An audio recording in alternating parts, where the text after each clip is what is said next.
It is September 26, 2024, and Zelensky is in the US this week with his grand victory plan, or at least that's what they're still calling it, even though you have reports out in the Western media talking about the fact that, let's just say that Western officials aren't too thrilled about this plan or about the fact that Zelensky and the US are overhyping it to the extent that they are. Because the reality seems to be that it's not so much a plan as much as it is Zelensky's latest NATO wish list.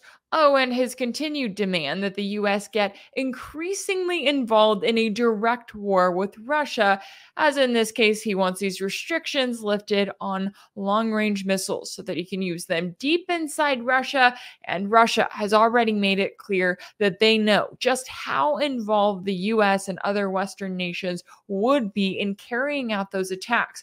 So much so that Russian President Putin has actually updated Russia's nuclear doctrine to include a case where Russia is attacked by a non-nuclear state, such as Ukraine, with the help of a nuclear state, such as the US or one of its other allies. But before we get into all of that, I just wanted to drop a quick reminder here that I have a new episode of Sanction available for my paid subscribers. You can check it out on patreon.com/Rachel Blevins. It's also available to my paid subscribers on Substack. And this week, we are diving into the second anniversary of the Nord Stream attacks. It's so interesting. We're talking about these tensions between the US and Russia, and also we'll throw Europe in there. And yet it was 2 years ago that the Nord Stream pipelines running from Russia to Germany were sabotaged. And it was no secret then who stood to gain the most from those attacks, or who was, let's just say, the most vocal about their disdain for Nord Stream's existence, who repeatedly called for Europe to reduce its energy reliance on Russia. I got into all of that in episode 2 of Sanctions. So be sure to check it out now at patreon.com/Rachel Blevins. All right, let's get back into what this video is about. I was joined earlier by a special guest, and we talked about all of the latest tensions between NATO and Russia, where things are headed, and of course about what we know about Zelensky's so-called victory plan. So let's take a listen to that conversation now. Joining me now to discuss is Glenn Diesen, a geopolitical analyst, professor at the University of South-Eastern Norway, and associate editor at the journal Russia and Global Affairs. Professor Diesen, thanks so much for taking the time to join me. Well, thank you for the invitation. It's good to see you again. Good to have you on the show again. Now, I want to get your take on the latest here. I know that Zelensky is in the US this week to present his so-called victory plan to the Biden administration. And the more we hear about it, the more it seems to just kind of be like his latest NATO wish list. How do you view this visit and the hype that the West has created around it? Well, I think wish list is probably the best description. There was a lot of talk around it, building up expectations, because again, in the West, we're worried that Ukraine is losing, or it's already lost. But so, of course, there was some hype around this, some brilliant scheme of Zelensky, how everything was going to be turned around. But it seems to be effectively wanting NATO membership as soon as possible, and would like for what they call for the United States to permit the long-range strikes into Russia, which in reality means that the United States should start to strike deep inside Russia, so pulling America into the war effectively, and of course sending many more weapons. But it appears that also in the West this has been met with some resistance. Indeed, you see this in the media reporting as well, which usually celebrates everything Zelensky does, but in which they're arguing that this is not really realistic, and throwing some cold water on it. So there doesn't seem to be much coming from this. But when he leaves America, of course, he's going to have a few more billions and some weapon contracts. So he will get something, but this will be an extension of the war. Slight extension, but nothing, of course, no victory plan that can turn everything around. Yeah, and to be fair, this idea that any one person can come up with some magical victory plan that is going to fix everything at this moment doesn't really seem realistic, or like something that I guess both sides would agree to. But, you were mentioning the media reporting on this, and I did think that that was interesting. You had Bloomberg in particular, they came out with this report citing anonymous Western officials, claiming that they are apparently, let's say, lacking in faith and saying they don't believe that this victory plan can deliver a breakthrough in the conflict with Russia.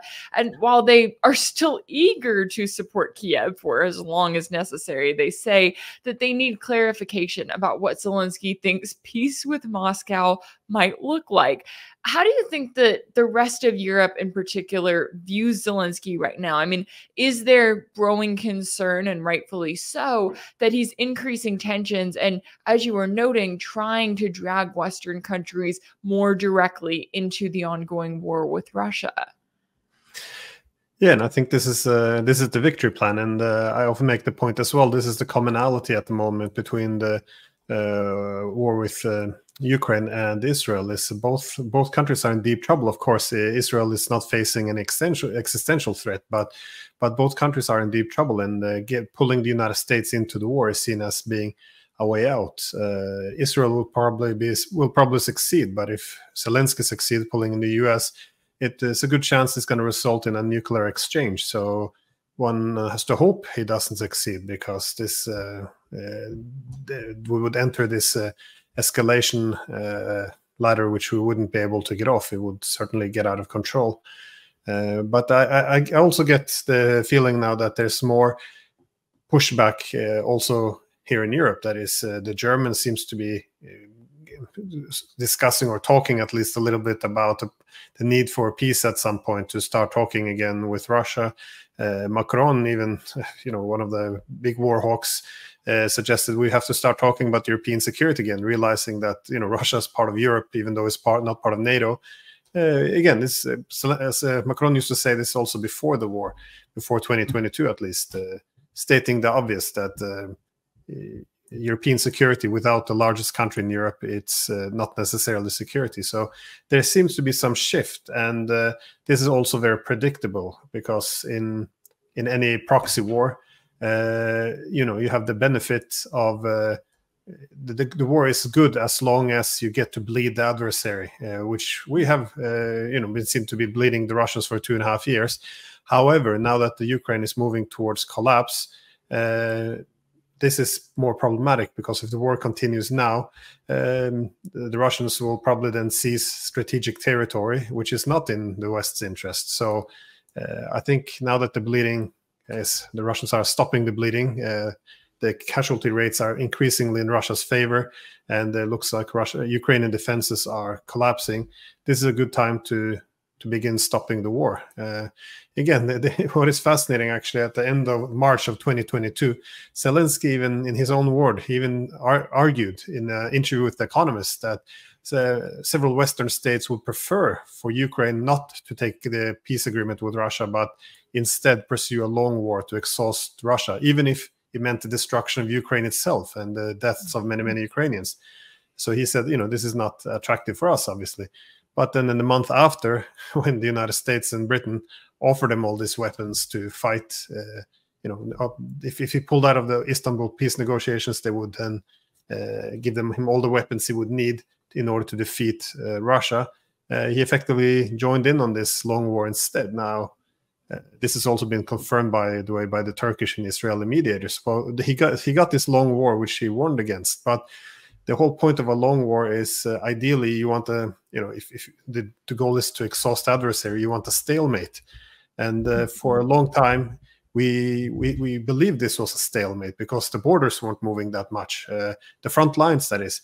But this is because it's a war of attrition. The Russians were grinding down the Ukrainian troops because you don't want to storm well-fortified positions armed by experienced soldiers with all the weapons in the world. You want to first destroy all the military, and then when they're not well fortified, not well protected, these defensive lines, then you make the expansion. And that's what we've been seeing over the past few weeks, the Russians punching through all the different front lines, and Ukrainian defenses looks like it's collapsing. So this is kind of where we are at this moment. So because of this, I suspect that there will be more push now towards finding a peaceful settlement. Of course, this also depends on an actual solution. But I see the pushback against this victory plan, and they push for this feeling you get that there's more mood now, a bigger, greater mood for negotiations. It seems something is in the air, which is why I have little belief in this victory plan that Zelensky is trying to sell. I don't see anyone buying it. Yeah, and that's a great explanation there, because I think it's good to remember what was said, especially in late 2021 and early 2022, because you did have Russia in that place of saying, hey, let's have talks, let's come to an agreement. Zelensky clearly knew, right? He was aware. And I don't know what was said in those talks with the US and UK, if there were any threats handed out, or if they just appealed to his ego and said, hey, this is the direction we're going in. We want you to be the leader of Ukraine while we do it, or else we can find a new leader or something like that. But when it comes to kind of the cusp that we're at right now, where you were mentioning, look, there could be a possibility of coming to an agreement on one hand.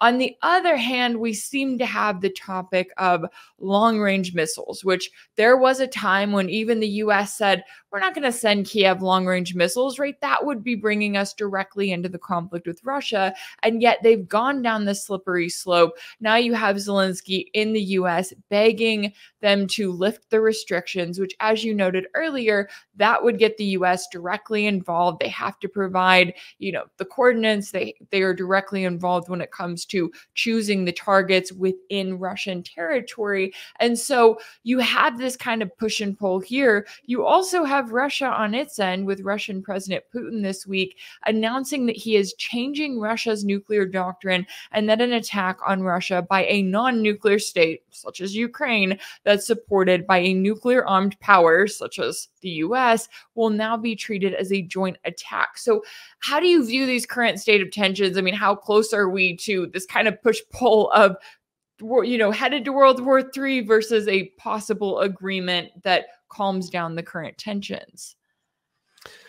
Well, I think you're very correct by why this nuclear doctrine came along, because this is the purpose is to restore Russia's deterrent, because this is something that's been weakened over and over again, simply because Russia hasn't really retaliated against the West. And it's worth remembering, as you said, what we previously wouldn't want to do. It was none other than Joe Biden who warned that we couldn't send F-16s. This means World War III. That was his words. Now we're sending F-16s, contributing in the planning, and they're providing the intelligence and the weapons for invading Russian territory in Kursk, where civilians have been executed. We are also approving strikes inside Russian territory. Where Russia appears to draw the line is with these long-range precision missiles, simply because not only are they American weapons, but they also have to be administered by American technicians and American soldiers, and they will fly on the path directed by American satellites. So it's they will launch it from Ukraine as a formality almost, but everything else will be in effect an American attack on Russia. So. And this has been part of the problem, because the fact that we would never do this before shows that after we step over all these red lines, all the informal rules of proxy wars have now been broken. And again, one should always try to put oneself in the shoes of the other side. Imagine if this was the Russians. I mean, the United States occupies Syria illegally. What if the Russians would put some other missiles in Syria, use Russian soldiers to fire the missiles with Russian missiles to start striking New York or Washington, and then say, well, Syria has a right to defend themselves? Of course, it would be absurd. The US would consider this an attack. So this is how the Russians see it as well. And this is why they're now linking this up, saying that from now on, an attack by non-nuclear state, backed by nuclear state, attacking Russia in large scale, it will be considered a direct attack on Russia, in which they can use their nuclear weapons. And this is a very clear warning to the US, and not just the US, but the rest of the NATO countries. And it's also seen as a necessity that the Russians are pressured to do this, to take it to the nuclear level, because again, if they don't restore their retaliatory deterrent and begin to retaliate, then essentially the West will interpret Russian restraint as weakness.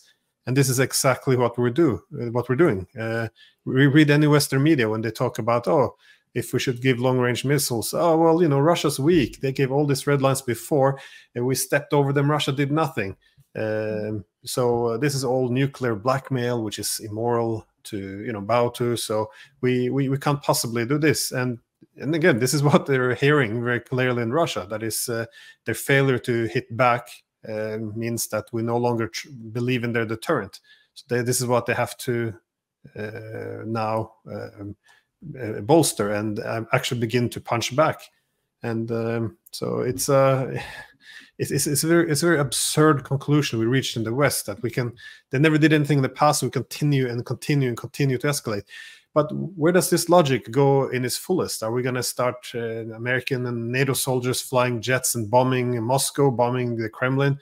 And, well, Russia would never do anything. No, we're taking it up to the level where the Russians have a dilemma. Do you either embolden NATO further to escalate, or do you strike back and risk World War III? We pushed it so far now that I'm very convinced Russia now will see it as a necessity to strike back at NATO soon, if we go down this path of this long-range precision missiles, at least.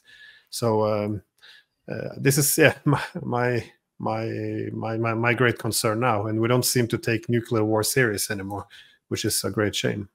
Yeah, it's insane to me to be in this position where it's like, okay, we're talking about the two most heavily armed nuclear countries in the world possibly going to war with each other. And exactly as you were saying there, the US seems to act like, oh, well, you know, Russia's made it clear that they don't want nuclear war, therefore they're not going to strike back, or therefore they're not going to escalate tensions further than just what they've done so far when it comes to the defense of the people in the Donbass region. And another thing, kind of as you were mentioning it there, I was thinking of the Kursk incursion. I know that we're over 7 weeks into this, and it's been interesting to see how the West initially treated this incursion like it was some kind of victory for Kiev, right? They're like, look at Kiev sent thousands of forces over a border that wasn't heavily fortified to begin with, because there's not a lot going on in that area. And they acted as if they had kind of pulled one over on Russia on one side, but then on the other side, it was like they thought that Russia was just going to divert as many forces as it could away from the front lines to deal with Kursk. And now we're seeing the exact opposite of that happen. And now Kiev is struggling because, as you were noting with this war of attrition, when Kiev takes away from its own front lines, then you see Russia making significant gains on its end. How do you view the Kursk incursion? Do you think it'll be one of those things that we look back on and Kiev thinks, well, that was a really bad idea. It got some headlines in the short term, but in the long term, the cost was much, much greater?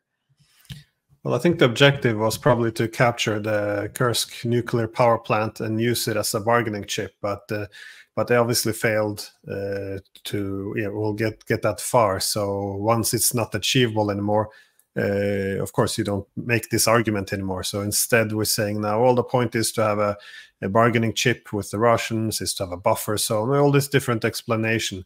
And of course, the Western media got all giddy because, oh, look, we're humiliating Putin. Now the Russians will turn on him, because they will see he's weak. Because in our mind, the Russians see a powerful leader and they worship him. And if we show that he's weak and unable to do this, then they will turn on him. It's a very dumb analysis, to be honest, because if you had common sense, you would see this as now the war effectively became an invasion, a fight for national liberation. So if anything, people gave more support to the government. The recruitment offices, the queues went around the corner for joining in the military. So this had the opposite effect. And but again, a moral boost. And I think that this is probably the best achievement they had, because Both the head of the MI6 and CIA, they met, they gave this conference.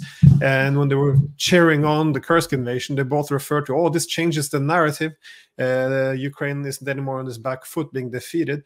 This will boost morality. But everything can't be a social construction, selling a narrative to the public. There has to be something substantial here. And as you pointed out, the problem was they had, in a war of attrition, you want to save manpower and the best equipment. Now, the Ukrainians had in the Donbass area these well-fortified defensive lines, which they could man properly with these good soldiers. But instead of using them there for max utility, they sent them into Kursk and take them out of the trenches, out in the open, inside Russian territory, where the Russians could just take them out, and they couldn't get in the proper fuel. They can't put in excavators and different engineering groups to actually dig in properly.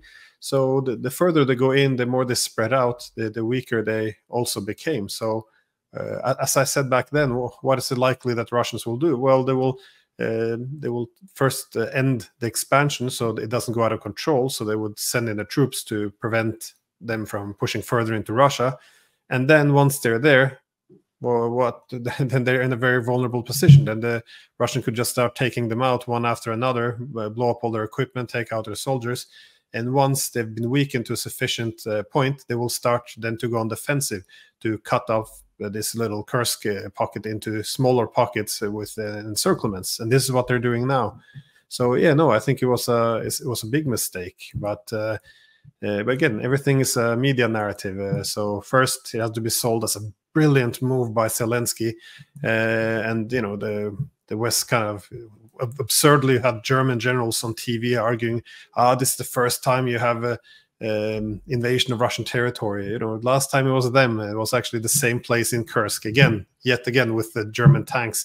It's a weird thing to take pride in, I thought, but anyways, my whole point is that this was, I think, a huge debacle, and now that it's showing to be a huge failure, there seems to be an effort to pin this on Zelensky, that we warned him, he didn't listen. So it's I think it's will hurry up or intensify the collapse of Ukraine, because they lost a lot of the best soldiers, the best equipment, and now, as you pointed out, instead of Russia didn't have to divert troops to Kursk, instead they took advantage of the weakening front lines, and they just pushed through across all Donbass, where all the key fortified position has now been taken by the Russians. And once they take Pokrovsk, there's no fortifications left between that and the Dnieper River. So I think it's been a terrible mistake, and also a human cost. The casualty rates are just gruesome at this point.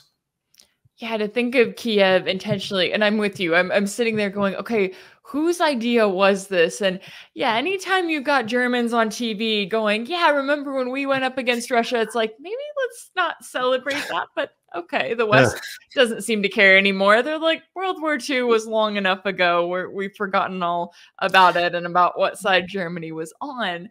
But speaking of one of the battalions which went in as well into Kursk, they were named after one of the Hitler's battalions. They even wore the same insignia. So the historical comparison or extension there is quite troubling. And of course, there's many people in Germany who are not quite comfortable with having another go at Russia. Yeah, they're like, we remember last time and it did not go well for us.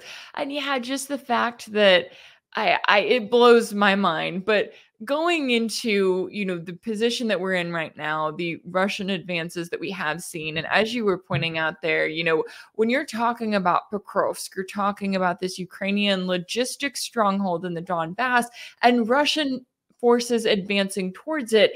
And it doesn't seem like there's anything that Kiev is doing or really is able to do on its end to not just fortify its position, but it's like they're going to the US and saying, we need long-range missiles to strike deeper inside Russia. That doesn't do anything for Pokrovsk. That just, it adds more terror for the Russian civilians, among other things with those attacks. Do you think that the West understands the position that we're in right now, the fact the West being, the US and its NATO allies, the fact that if Kiev loses Kursk, and then you have Russian forces create the cordon sanitaire that they've been wanting to create in the region, go on to do that eventually. Do you think the West is really aware of kind of what's at stake here and where the conflict actually stands beyond just those media headlines talking about Kursk? No, I think, the danger, I think, is that we kind of built this little bubble because we effectively said that anything else than victory is immoral, and anyone who argues that effectively Russia has legitimate security treated as saying that the invasion is legitimate. So we're not even allowed to say that. So for this reason, we've been treating this as if it was unprovoked. That has been the catchphrase. So if it's unprovoked, it means that the Russians aren't responding to any security concerns.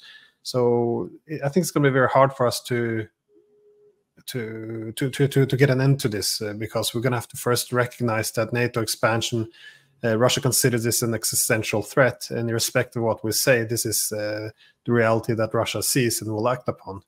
So I think it's going to be very hard because the foundation of any peace agreement would have to be restoring Ukraine's neutrality, and in addition, that would have been enough 2.5 years ago at Istanbul, but now Russia saying Istanbul plus, which is the 4 oblast lost in this war, that's not going back. And so it's I think it's going to be very hard to accept this. Furthermore, this assumption that, well, now things are at least in the media in Europe, we see reports that, well, the front lines aren't moving that much. It's we were ending up in a frozen conflict, so let's just do a ceasefire. You had the Czech president saying, okay, maybe Zelensky have to accept that some of these territories will be temporarily under Russian control, but we might need a ceasefire just where we are. So, but this is not a deal that the Russians will accept, and this is why it's this rhetoric and the slogans we're coming with. The problem that they don't reflect reality is if you go to the Russian now saying, okay, let's freeze the front lines here after we've been fighting for 2.5 years because now we are out of weapons, we freeze them here, and Ukraine will accept this temporarily until they can get them back in the future. So we're going to have ceasefire, we're going to start arming Ukraine again, a little bit like Minsk agreement, buy some time to build a Ukrainian army and then fight the Russians again a few years down the road. This is not going to be something the Russians will accept, especially now that the NATO ran out of weapon, Ukraine ran out of manpower, armored vehicles, ammunitions, aircraft, air defenses, electronic warfare.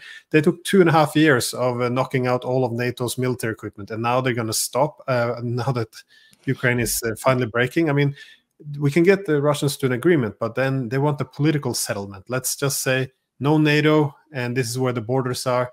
And we call it quits, and no rematch again tomorrow after NATO are rearmed. So, but I don't see it happening. I see in the media everything has to be. If we see it in territory, it's temporary, and Ukraine belongs in NATO, and it's just it's not going to happen. I think it's going to end up in a very, very ugly victory for Russia, it's. Oh, it's a great shame, especially in Ukraine. This country will go through a lot of pain over the next few years.